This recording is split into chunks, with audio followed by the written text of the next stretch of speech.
Howdy mates. Good afternoon. How are we all doing? This is my first video today. And it is also Sunday, May 1st, 2022. It's a new month. And personally, May is actually one of my favorite months of the year. Falling just behind June. Because June is when my actual birthday is. So, as part of today, I wanted to reunite with the Myakka River via the Kayakka. So, I came up with that word combination of Kayakka on the Myakka. So I have done videos here at this spot, but the difference though this time is since we have approached May, we're going to start seeing more blooms.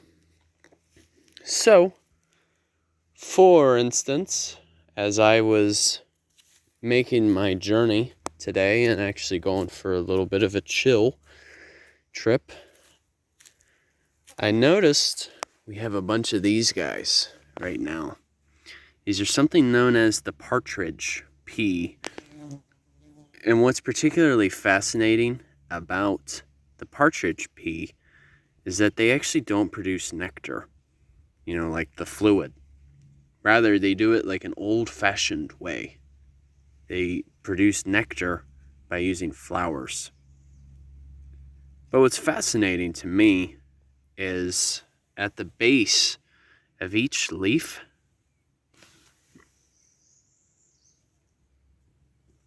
so like right where my thumb and pointing finger are, on each base of those leaves, they have something called a nectary, which is kind of like a secretion, but yet still doesn't really produce nectar.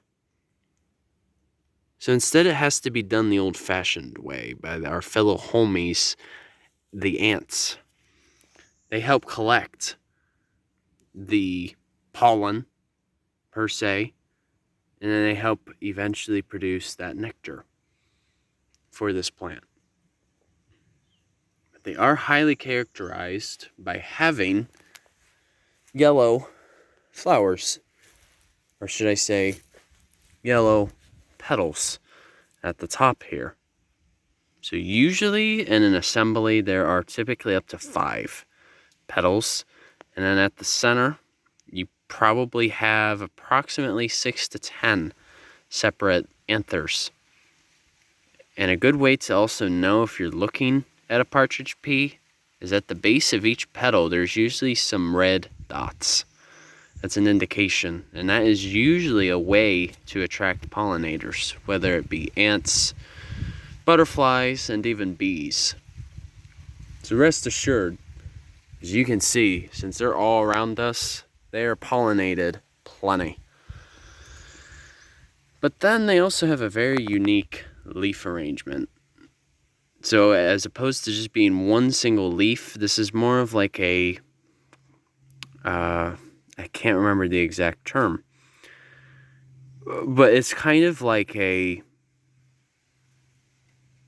pinnate arrangement, a bipinnate arrangement, kind of a similar pattern that you would see on a deciduous tree, such as that's of the black cherry, for example, which was very common where I used to live up in Ohio.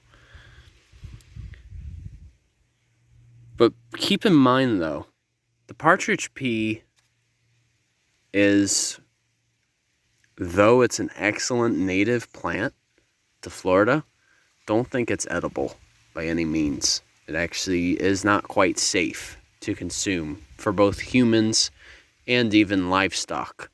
In addition, it's not advised.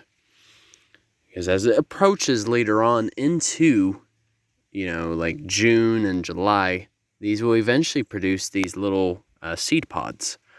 Hence, that's what gives the plant its name of partridge pea. So with that being said, this flower is actually what's the exact word? Gosh dang it. A legume. Yes, a legume. So that means they are a nitrogen fixing plant. And that's a good thing, because nitrogen is a very crucial element in the soil. It's really nitrogen that helps allow soil to function the way it does, to promote new growth and allow it to be organic. So were it not for nitrogen, our soil would be in, what do you say? Turmoil. Little play on words there.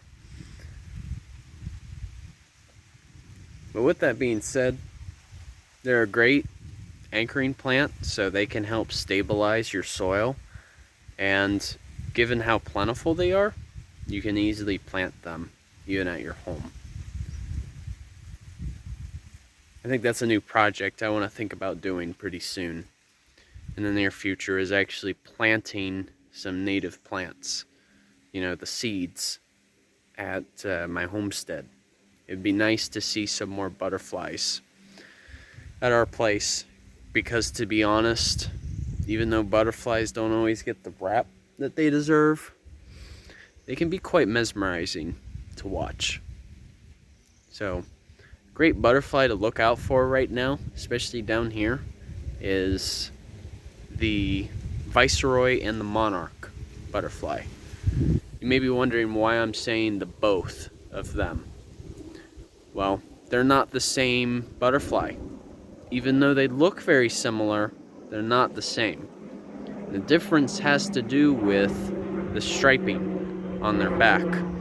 I believe a viceroy has a bar that goes across horizontally, whereas a monarch, on the other hand, their bars just go straight down, like vertically speaking.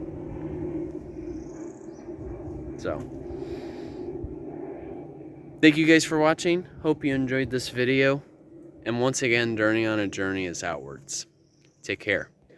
I figure for the last few seconds, you can enjoy the view of the Myakka River. Go out in nature. She'll keep your sanity. All right. Take care, you guys.